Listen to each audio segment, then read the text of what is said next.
Kamu kalau bicara menang sendiri, ya iyalah. Masa saya bicara kamu yang menang? Mana ada orang bicara kamu yang menang? Ini ya Kak, Aduh, Nona Maria, Nona Maria. di Wahyu 13 ayat 1. Hmm, Dan ia tinggal baca. berdiri di pantai, lalu aku melihat seekor binatang keluar dari dalam laut, bertanduk 10 dan berkepala 7. Di atas tanduk-tanduknya terdapat 10 mahkota.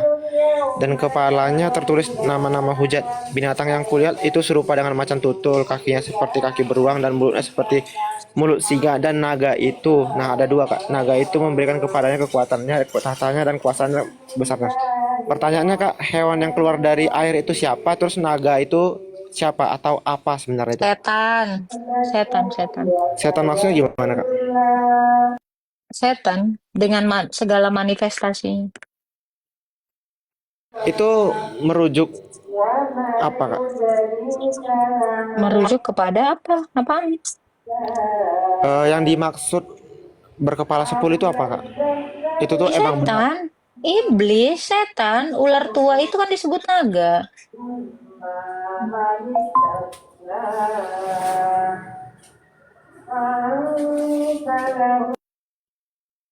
Kenapa kalian mau berharap aku menjelaskan panjang-panjang? Gak mau. Agatha berisik, senyapkan dulu. Bukan gua, dia. Bukan gua. Setan yo, bukan syaiton. Iya kan namanya naga itu kan iblis tua. Itu kan ada juga di Wahyu. Iblis tua, si ular tua, naga itu, yaitu Satan. Ya udah itu dia. Nah, naga itu si Satan. Kalau binatang yang disembuhkan naga itu siapa Kak? Mana? Coba baca. Di ayat ketiga ya, di ayat kedua. Binatang yang kulit itu serupa macan tutul, kakinya seperti kaki beruang dan mulutnya seperti mulut singa. Dan naga itu memberikan kepadanya kekuatan, tahtanya dan kekuasaannya yang maha besar. Kan dia memberikan tahta, kekuasaan dan kekuasaan Kak sama si hewan tadi. Kalau naga itu si setan tadi, hewan yang Coba, coba kamu baca lagi. Binatang yang keluar itu seperti. Kamu ngerti nggak sih cara baca? ya Kak. Coba benerin dulu bacanya. Coba benerin Nah, bacanya. di ayat kedua, binatang yang kulihat itu serupa dengan macan tutul, dan kakinya Hmm. seperti beruang dan mulutnya seperti mulut singa. Dan naga itu memberikan kepadanya kekuatannya, tahtanya, dan kekuasaannya yang maha besar. Terus? Dan maka tampaklah kepadaku satu dari kepala-kepalanya seperti kena luka yang membahayakan hidupnya. Tetapi luka yang membahayakan hidupnya itu sembuh, seluruh dunia heran lalu mengikuti binatang itu. Itu orang-orang yang mengikuti setan.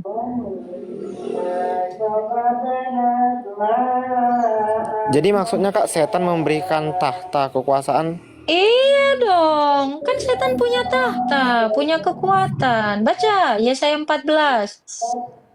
Isaya 14 Setan ya. itu punya kuasa, makanya lu jangan mata lu berbinar-binar kalau ada orang yang di luar dari Kristus itu juga bisa menyembuhkan. Makanya lu jadi orang Kristen jangan takjub kalau ada manusia bawa-bawa nama Tuhan bisa menyembuhkan. Karena setan itu punya tahta.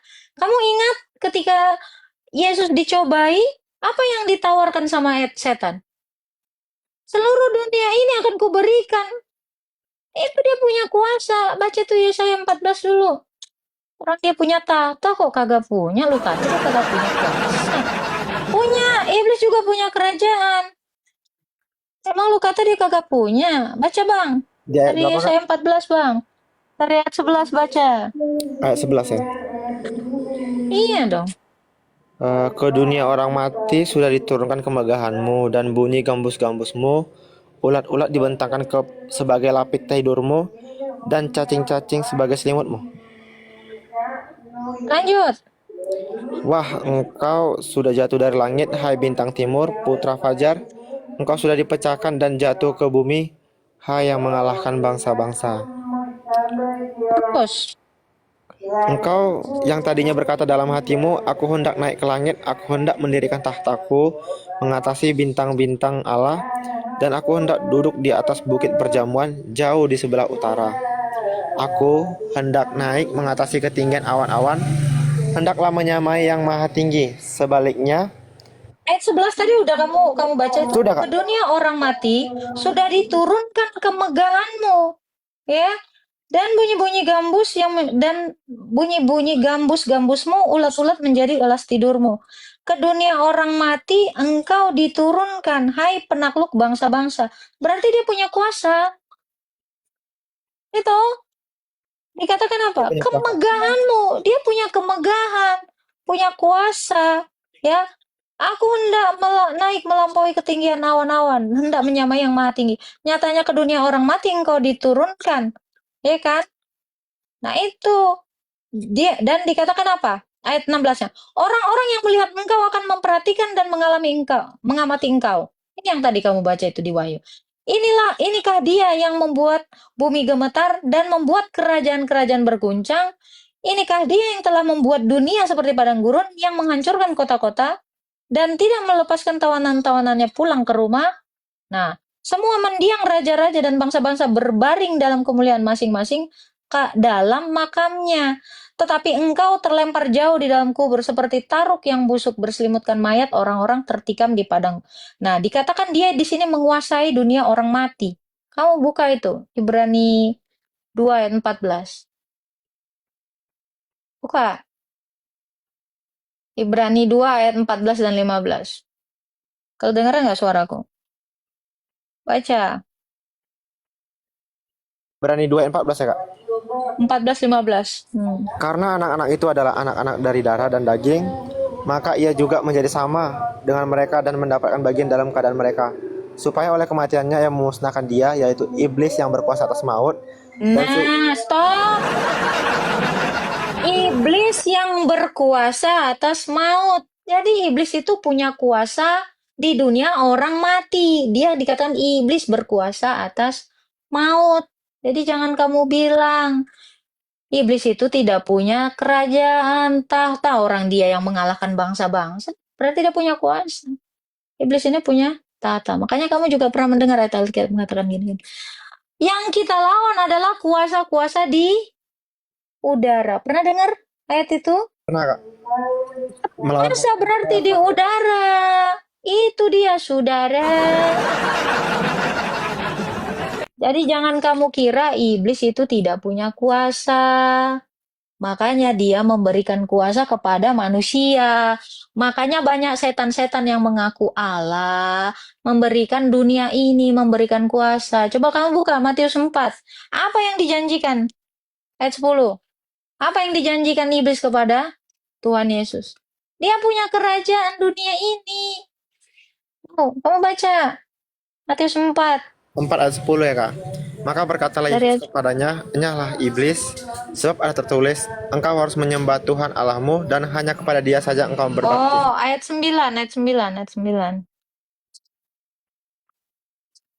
Dan aku berkata kepadanya, semua itu akan kuberikan kepadamu jika engkau sujud menyembahku. Oh, dari ayat 8 deh, biar jelas. Iblis juga membawanya. Dan iblis membawanya pula ke atas gunung yang sangat tinggi dan memperlihatkan kepadanya semua kerajaan dunia dengan kemegahannya, dan berkata kepadanya, semua itu akan diberikan kepadamu jika engkau sujud menyembahku. Oke, stop. Dan memberikan kemegahannya. Tadi dibilang apa? Kemegahanmu sudah kuturunkan di Yesaya. Iblis ini punya kuasa, punya kemegahan, punya banyak hal yang mau ditawarkan. Nah, jadi yang kamu tanyakan di dalam Wahyu, itulah janji-janji iblis kepada manusia yang mengikutinya. Kalau iblis tidak punya kuasa itu, mana ada manusia yang mau ngikutin dia? Benar nggak? Karena dia tadi kamu baca di Yesaya, dia ingin seperti Allah. Makanya dia niru namanya jadi Allah. Dia mengaku-ngaku Tuhan dan dia punya kerajaan, punya kuasa. Ya, Tetapi dia tidak sanggup menghidupkan, hanya mematikan. Jadi dari sini kamu bisa tahu siapa yang suka mati-matiin itu adalah ilah-ilah yang berkuasa atas maut. Karena dia kuasanya hanya untuk mematikan. Yang berkuasa atas maut itu iblis. Paham? Nah, yang kamu maksud itu, binatang itu, setan itu, ular tua itu juga memberikan kuasa. Kalau kamu mau ngikutin iblis, sana jadi kaya, bisa, ya. Makanya di dalam Alkitab, Yesus itu mengatakan, jangan kamu menjadi sama seperti dunia ini. Jangan menginginkan segala hal yang ada di dunia ini. Sebab Tuhan Yesus tidak menjanjikan itu. Paham, saudara? Yesus itu menjanjikan hidup kekal. Bukan menjanjikan kamu itu mau jadi apa. Ya, itu. Jadi untuk yang bilang, oh itu wahyu itu eskatologi, eskatologi, eskatologi. Wahyu itu adalah penglihatan di masa lalu dan akan datang. Itu bisa kita jelaskan itu di perjanjian lama.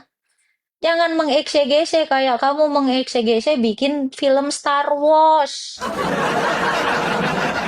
Ya, gitu. Jadi yang dimaksud dengan wahyu yang itu adalah penglihatan. Rasul Yohanes seperti itulah nanti. Iblis itu seperti itu dulu dia mengalahkan bangsa-bangsa, seperti itu juga demikian di zaman akhir ini dia mengalahkan bangsa-bangsa dan memberikan banyak kekuatan-kekuatan. Gitu. Jadi kalian ini jangan tergiur akan indahnya gemerlap dunia. Berat saudara. Seperti itu Bang Lone Wolf. Ada lagi yang mau ditanya Bang Lone Wolf? Jadi Kak, aku ngambil kesimpulan Kak, iblis itu memberikan tahtanya kepada manusia. Jadi binatang yang kulihat itu serupa dengan macan tutul, kakinya seperti kaki beruang dan mulutnya seperti mulut singa, dan naga itu memberikan kepadanya kekuatan, tahta dan kekuasaan yang maha besar. Jadi binatang yang dimaksud itu merujuk ke manusia Kak. Itulah manusia-manusia yang seperti binatang.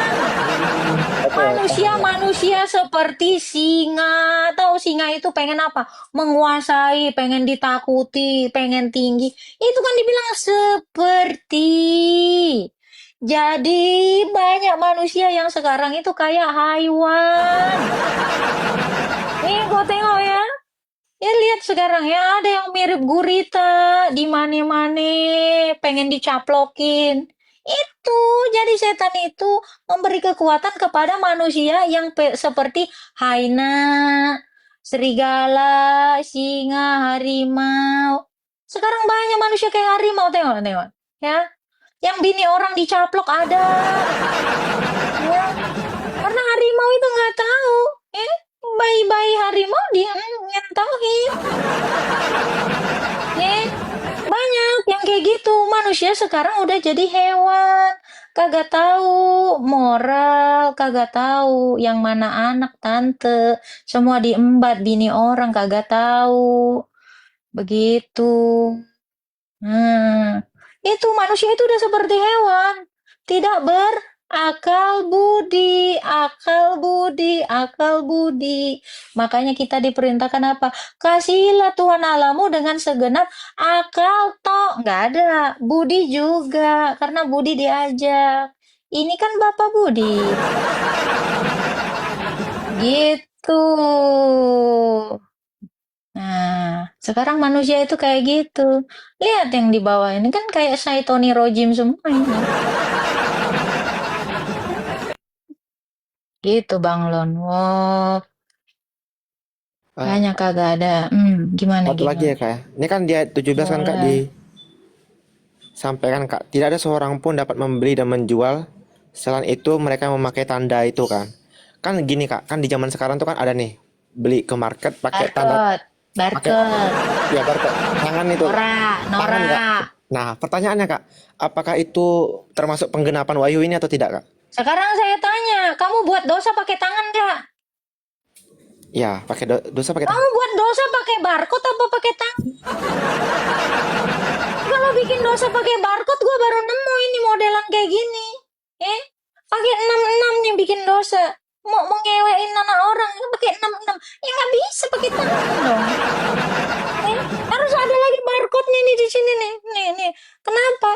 Nih, ini karena ini lu pikirin di sini mulu itu dosa. Lu taruh dosanya di sini, baru lu lakuin nih pakai tangan lu. Makanya kenapa tanda itu ada di jidatnya, ada di tangannya. Sebab apa yang dia pikirkan itu yang dia lakukan. Bukan lu kasih barcode baru lu bikin dosa. Nggak gitu sayang. Nggak ada barcode ini di tangan gue. Tapi kok bisa bikin dosa? Eh, 666 itu adalah manusia yang ingin jadi Allah. Itu 6 bukan artinya lu kasih 66. Terus lu bikin dosa. Bukan sayang. Jadi yang lu tanya itu. Kak sekarang ini kak orang jualan pakai barcode kak. So lu cari tengok sana perempuan-perempuan waktu jual diri dia pakai barcode kagak? Kagak. Pakai tangannya. Boleh bang. 200.000 pakai tangan, bukan pakai barcode. Gimana sih lu? Itu bang, itu maksud wahyu itu tuh begitu. Ada lagi bang. Apa lu pada pelan-pelan ini gue udah pelan banget nih, pinggang gue udah sakit. Gini kak, ini yang dimaksud dan tidak seorang pun dapat membeli dan menjual. Maksud membeli menjual itu kan transaksi kak. Iya, orang kalau bikin dosa transaksi nggak sih? Bukan, rebahan. Nggak ada orang buat dosa rebahan. Mungkin, ya dia bisa memang rebahan bikin dosa dalam pikirannya. Gimana bang? Gimana bang? Oh, jadi bukan penggenapan ya kak ya? Bukan apa yang terjadi sekarang ini bukan penggenapan Wahyu ini. Ya ini udah lama, dari lama ini, dari zamannya Tuhan Yesus. Udah banyak yang begitu, Bang. Ada orang yang jual agamanya demi apa? Sepotong daging. Ada orang menghilangkan ortodoksnya demi apa? Demi istri orang. Ada orang yang kayak gitu itu, Bang. Udah banyak, Bang. Ada orang yang jual agamanya demi apa? Demi jam tangan, demi AC, demi handphone. Banyak, Bang. Itu maksud dari situ. Hmm, demi iPhone Pro mah dia jual imannya. Hmm, mm-mm. Gitu, Bang. Oke lah kak. Terima kasih penjelasannya kak. Ya,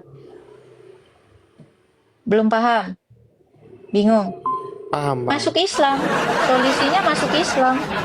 Enggak, tidak akan masuk Islam. Di sini solusi untuk kebingungan adalah masuk Islam. Mualaf adalah jalan satu-satunya ya. Inilah solusi ya. Seperti Dr. Richard Lee, solusinya adalah mualaf. Mualaf kagak ngapa.